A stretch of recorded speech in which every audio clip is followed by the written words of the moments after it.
বাবুই পাখিরে ডাকি বলিছে চড়াই, কুড়ে ঘরে থেকে করো শিল্পের বড়াই। যদিও বাবুই পাখি, চড়ুই পাখি বাবুই পাখিকে এটা বলেছে, আসলে শিল্পের বড়াই করার মতো। এই যে চতুর্দিক থেকে পাতাগুড়ি ছিঁড়ে এনে যে বাসা বাবুই পাখি বানালো, আগেই কোন সুবহানাল্লাহ। এই বাসা শুধু বাসা নয়, এর মধ্যে বেডরুম আছে, এর মধ্যে ডাইনিং রুম আছে, মাস্টার বেডরুম আছে, শুধু টয়লেট নাই। নিচ দিয়ে ঢুকবে, আবার ব্যাকডোর দিয়ে নিচের থেকে আক্রান্ত হলে ব্যাকডোর দিয়ে পালাবার ব্যবস্থাও আছে। এই বাসার ভেতরে কোন বিদ্যুৎ লাইন পিডিপি বা আরইবি কেউ লাইন দেয় নাই, ফলে বেচারা অন্ধকারে তারা স্বামী স্ত্রী কনজুগাল লাইফ লিড করবে কি করে।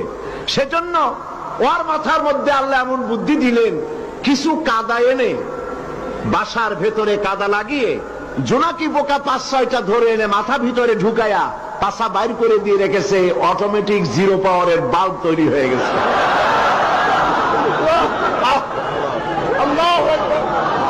ইঞ্জিনিয়ারিং টেকনোলজি আর কারে বলে? আমার দেশের ইঞ্জিনিয়ার যারা আছেন, এই রকমের বাসা বানানো তো দূরের কথা, ভালো করে বাসাটা খুলুন তো দেখি, বুঝবো আপনি কেমন খুলতে পারেন।